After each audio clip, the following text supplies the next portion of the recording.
I used to think the scariest thing in life was war. I was wrong. The real horror came one night when I stood in front of my burning house, flames eating everything I loved, and I realized my pregnant wife was still inside. The woman who did it wasn't some terrorist or stranger. She was my neighbor, the HOA president, and she thought she could get away with it. My name's Jake Callahan. I spent years as a Navy SEAL serving overseas, seeing the worst of humanity. When I came back, I wanted peace, just a quiet life for me, my wife Lily, and the son we were expecting. His name was going to be Michael. We found this perfect neighborhood called Willow Creek. White fences, clean lawns, kids laughing in the street. It looked like a postcard version of the American dream. Lily smiled the first time we pulled into our driveway. "This is it, Jake. This is home." She was 6 months pregnant, glowing hopeful. I remember thinking, yeah, maybe life can finally slow down. Then we met Karen Whitmore, the HOA president. 50s, short silver hair, expensive clothes, clipboard in hand, smile that didn't reach her eyes. "Welcome to Willow Creek," she said. "I'm sure you'll follow all our rules." It wasn't a greeting. It was a warning. I'd spent enough time reading people to know she was the kind that needed control. 3 days later, the first letter came.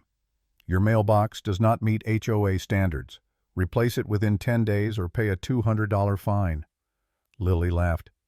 "It's just a mailbox, Jake." But it wasn't. It was a message. A week later, another fine.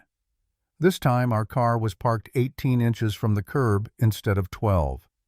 I measured it myself. It was perfect. But she didn't care. She just wanted us to know who was in charge. Then came more letters. The wrong flowers in our garden. The trash can left out too long. Even an oil stain on the driveway. Every time Lily said the same thing, "Please, let's just pay it. I don't want trouble." I tried. I really did. But it didn't stop. Karen didn't just want obedience, she wanted submission. And she found her favorite target, my pregnant wife. When Lily was 7 months along, Karen started coming in person. Clipboard in hand, fake smile plastered on her face. "Your hose is visible from the street. That's not allowed." Or, "Your welcome mat clashes with neighborhood colors." Once I came home to find Lily shaking.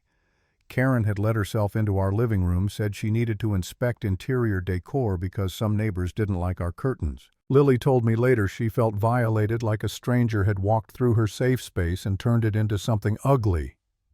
But the worst came a week later. Karen said she needed to confirm Lily was really pregnant. "Some women fake it to avoid HOA responsibilities," she said. Lily just stood there stunned. She didn't even know how to respond.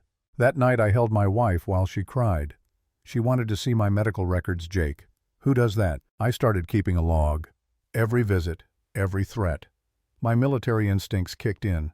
I wasn't in a war zone anymore, but this felt like one. Karen kept pushing.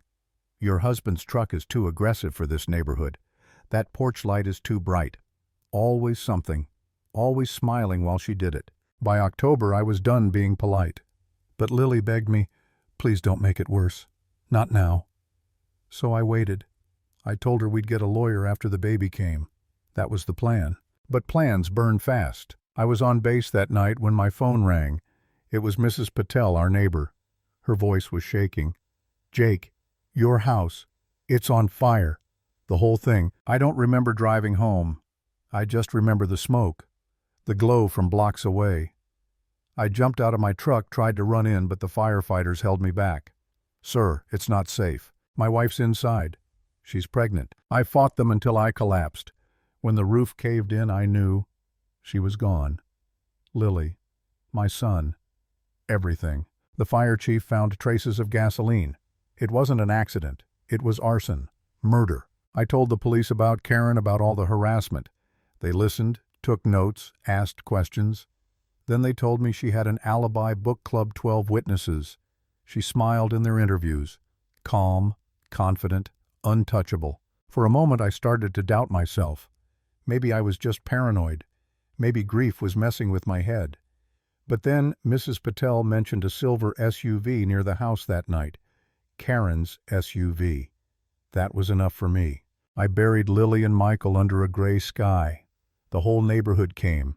Even Karen. She stood in the back wearing black fake tears in her eyes. When it was over, she walked up to me. "I'm so sorry for your loss," she said. And when she turned away, she smiled.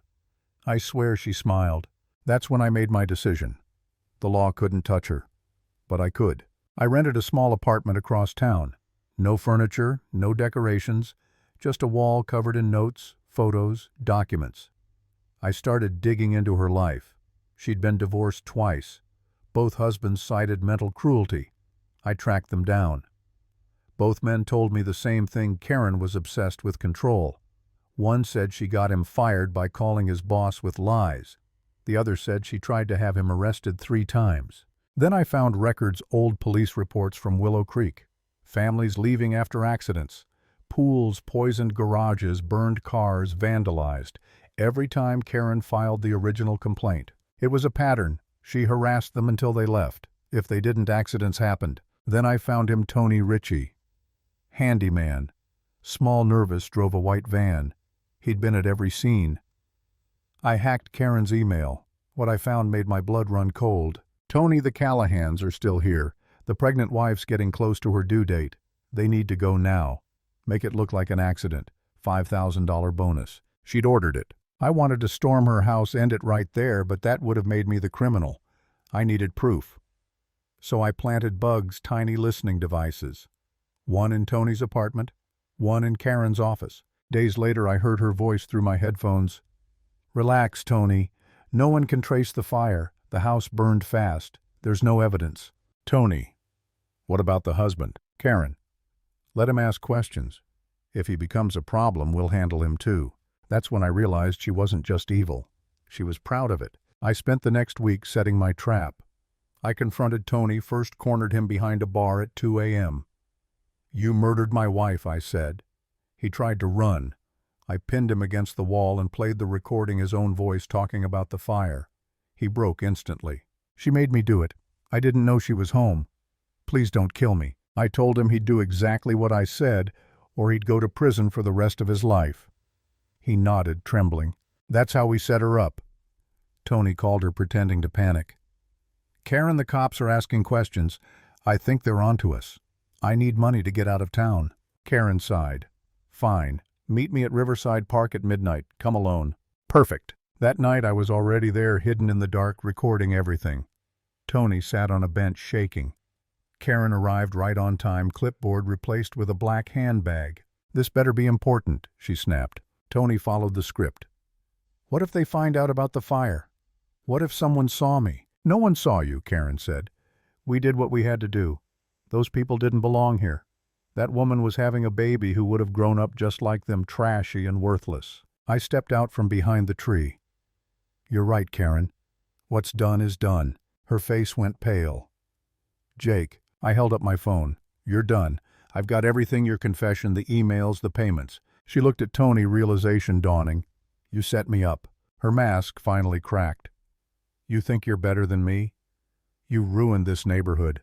"I was protecting it." "No," I said. "You were destroying it." Police lights flashed across the park as Detective Rodriguez stepped out of his car. "Karen Whitmore, you're under arrest for the murder of Lily Callahan and her unborn child." She didn't speak as they cuffed her, but her eyes, they burned with hate. The trial lasted 2 weeks. Every day I sat there listening as they played the recordings, hearing her voice say my wife and son's lives were worthless. Tony testified against her. The jury took only 3 hours. Guilty of first-degree murder, guilty of arson, guilty of conspiracy. For the first time she lost control. She screamed at me as they led her away. "You destroyed my perfect neighborhood." I looked her in the eye and said, "No, Karen, I saved it." She got life in prison without parole. Tony got 20 years. When the judge read the final sentence, I didn't feel joy. Just silence. Empty space where my life used to be. After the trial, I visited Lily and Michael's graves. "It's over," I whispered. "They can't hurt anyone else." For the first time, I felt something like peace. Karen wanted a perfect neighborhood uniform, quiet, obedient. But in her obsession, she turned it into hell. And that's the thing about control. You can try to force perfection, but all it takes is one spark. to burn everything down.